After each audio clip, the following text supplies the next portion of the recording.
The Ryan Goodman and Tangway podcast is brought to you by FanDuel, the exclusive wagering partner of the CLNS Media Network. Hey everybody, welcome to the Bob, Ryan, Jeff Goodman, who's on vacation again. Gary Tangway along for the ride podcast. Brought to you by the exclusive wagering partner of CLNS Media Network's FanDuel. FanDuel's is America's number one sports book. Get ready for the NFL season with incredible offers with FanDuel. Right now, new customers can bet $5 and get $200 in bonus bets guaranteed. Okay, Bob, the international game is ongoing, the World Games. Let's talk about that for a minute. And I don't think it's something we've seen in Boston, unless you want to look at maybe Stoico and Dino Raja. But just give us your thoughts. And I mean, you were there. God, man, you have so much good stuff on this because you were there when, with the Olympics, and you've told this story before, how Russia and the Olympics were such an integral part in bringing the international basketball game to the forefront. But just talk about the international game right now, how it came to be and how it's really benefited the NBA. The international game right now, we've got every year, we now have annually over 100 players, quote unquote, international players who are born and raised outside the United States. And that's been going on now for a few years. So we've pressed that 100 player mark. It's no longer any kind of an eyebrow raiser to see a player from a country other than the U.S. Okay. They were, the basketball and the Olympics dates from 1936. And of course, we just dominated the world, the first several Olympics, 36. Next one wasn't until 48, of course, because of the war. 48, we romped over 52, 56, 60, 64, 68. And then in 72, we ran into the heist in Munich, the disgraceful. I know the heist. I know. And that was a criminal disgrace. And we came back in 76 in Montreal, and at 80, of course, we didn't go. Which and then 84, the Russians didn't come, and then we hit Seoul and we lost with our college kids to the Russian pros. Okay. Anyway, now. The turning point in where we are, how we got where we are today, is the Dream Team. The Dream Team inspired the world. People here will never, not enough people understand why the Dream Team came about. The Dream Team did not come about because we lost in 1988 to the Russians in Seoul. It did not. It came about because Boris Stankovic, the head of FIBA, the World Basketball Association, wanted to raise the bar for the rest of the world to show them where they have to be, if they want to be as good as the American pros. And he talked David Stern into us getting involved. And we weren't even, we got dragged into it. People don't understand that. We didn't go in trying to kick ass to show the world who's boss. No, we came in to honor what was being asked of us. And we got the Dream Team. And I was privileged to be one of the handful of people who can truthfully say that he was at the first practice in La Jolla and was there for every step of the way to the last game against Croatia in Barcelona. And only two or three of us that can make that statement. Three of us that I can think of. Who else? Dick Weiss of the New York Daily News and still going with Blue Star Media, and Jack McCallum of Sports Illustrated, who has written the definitive book on the topic. Anyone who cares wants to know about the Dream Team and what they thought about it and the players. You must get his book called The Dream Team. It's easy to find. Go Amazon, go get Jack McCallum's book. And he interviewed every player. He couldn't interview Chuck because Chuck sadly has passed in 2009, Chuck Daly, who was, by the way, the perfect coach for that team, because it's a team that needed they needed somebody to just keep order, and Chuck had the perfect lack of ego. He wasn't going to compete with the players for the spotlight. Oh, God. But he was able to show them, he was perfect. Nobody could have been more suited for the job than Chuck Daly. It was a great choice. Okay. Now, while these games were going on, a young lad in Würzburg, Germany was watching, and a young lad in what's the name of the town? Oh, Bahia Blanca in Argentina was watching. Back a couple of young men were watching there, and they were watching all over the world. The guy in Germany, his name was Nowitzki, and the guy in Argentina, his name was Ginobili, and and this was happening all over the world. They would tell you at their Hall of Fame inductions, both of them, that they were inspired by the Dream Team. Boris Stankovic's vision is now come, he's passed as well, but he's smiling down from, up there in basketball heaven because of this. The NBA would not what it is today without these great international players. It's fantastic. I mean, it's perhaps one of the greatest things that's happened to a sport. I mean, it's awesome. I mean, you take a look at Denver this year, or you look at Dallas or Ginobili. I mean, if you're a basketball fan, I mean, Manu Ginobili was one of my favorite players ever. Me too. It's what I love Manu Ginobili from the first time I saw him in Indianapolis in 2002 at the World Championships then in Indianapolis. Who, by the way, was the first time I saw Yao Ming and that championship. And speaking of China, China, by the way, I thought when going back 30 years, I thought that the country that would emerge first would be China. It hasn't happened. I'm surprised. They're so methodical, and they develop big men, but they've never developed a creative point guard of any consequence. And that might be the system. You know what I'm saying? It doesn't reward creativity, obviously. Yeah. So we'll see. But I thought they would be the country. Different countries have made a run. Argentina had a great run. Spain had a great run with Gasol brothers. They chased us to the wire in both Beijing and London in the championship games, which I both covered. Fortunately, both of them. But Central Europe has been great. Lithuania, which was like we call it the Indiana of Europe. It's about the size of New Jersey, and they turn out with these great teams. And of course we all know about Serbia and Croatia, and on and on. Italy has come and gone. They've kind of waned and back a little bit. Germany, as we can see in these World Championships, with the Wagner brothers and Dennis Schroeder and our old friend Daniel Tice are having Germany, right? They're having a good run, and God love them. Get ready for the NFL season with incredible offers from FanDuel, America's #1 sportsbook. Right now, new customers can bet $5 and get $200 in bonus bets. Guaranteed. That's guaranteed. Plus, all customers who bet $5 will get $100 off NFL Sunday Ticket from YouTube and YouTube TV. Now is the best time to join FanDuel. It absolutely is. The app is easy to use, and you can be on everything from spreads to player props and more. So visit FanDuel.com/Boston. Kick off the NFL season with an offer you won't want to miss. FanDuel, official partner of the NFL. I remember I can't remember if it was you or Jackie McMullen who told me the story about how Larry, I think I got this right. Larry used to sneak cigarettes with Stojko Brankovic at halftime. That would be Jackie's story because I don't know that. Yeah, I don't doubt it. Do I have my timing right? I don't remember. No, they played together. Yeah.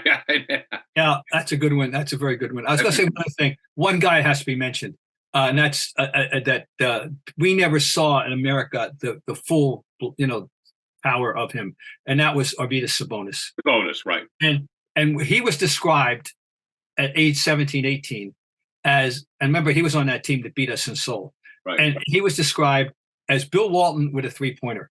Yeah. At that point, Bill Walton still remains, along with Jokic, the two great passing centers of all time. I'm now honoring Jokic by putting him in that same category because I can't deny it, But Bill Walton with a 3-pointer, and that was Arvydas Sabonis. By the time we saw him, it was here in the league. It was several injuries and a few boxcar of vodka later. I mean, he famously, didn't make it to the medal ceremony in Barcelona because he had celebrated a little heartily. Oh yes, he was a little under the weather. But meanwhile, we now have his son, who's one of my favorite NBA players right now, Domantas Sabonis, and he's a damn good facsimile of Dad at 6'9", but his father is 7 foot. And I'll tell you, there's a game I wish I could. Maybe it's possible to find it on video, but he played a game in Melbourne. It's in 2000, and I forget who they played, but I covered it, and it was a pivot clinic that I came away with this. This is how God wanted you to play this position. Every aspect of the position: passing, shooting, rebounding, defending, orchestrating. The game revolved around him, and the old-fashioned pivot, which now in the NBA is passé for the most part. But anyway, he must be mentioned in any of these discussions. I'm stealing this from NBA.com. They have the debate, the greatest international player of all time. And it's a tough one. Well, it's a tough one, but there's two categories. For me, there's two categories. The first category is what I call the Americanization of, the Americanly tinged ones, the guys who either come here as in high school or at least in college and have played, competitively in America before they are drafted by the NBA. And in the first one that I remember of consequence who actually went to high school here first and then went to college here was Detlef Schrempf, who went to high school in Washington State and then went to the University of Washington. Detlef Schrempf, who was a very, very solid player, very good player. Or as Larry used to call him, Deltif, but we used to joke about that. But anyway, Detlef Schrempf. And there's that. And then, of course, the greatest international player, in my opinion, by a hair, is Akeem Olajuwon. But, of course, he went to the University of Houston. He was discovered by an alum in Africa and recommended to Guy Lewis, who had never seen him play. When he got off that plane, by the way, they didn't even know how big he was. And exactly how big he was. He was bigger. They were very surprised to find out he was taller than they thought. And what he turned into. I think he's the fourth best center in the history of the game. And if you have to ask who the other three are, you probably aren't interested in this discussion to start. Right. So we won't even go there. But and my feeling about Walton, the greatest of all, except that the injuries, stunted his career. Okay, Olajuwon's a great player. So you have that category, and we continue to have those kind of players, including the young Sabonis. Now, he went to Gonzaga. Then the ones I really admire are the ones who are pure European, pure non-American. They came here directly, and mostly from Europe. And that means there's no argument to me who's the greatest international player. It's Dirk Nowitzki. Yeah, it's Dirk, yeah. Now, there are people who would make other arguments for other people, but I'm sorry.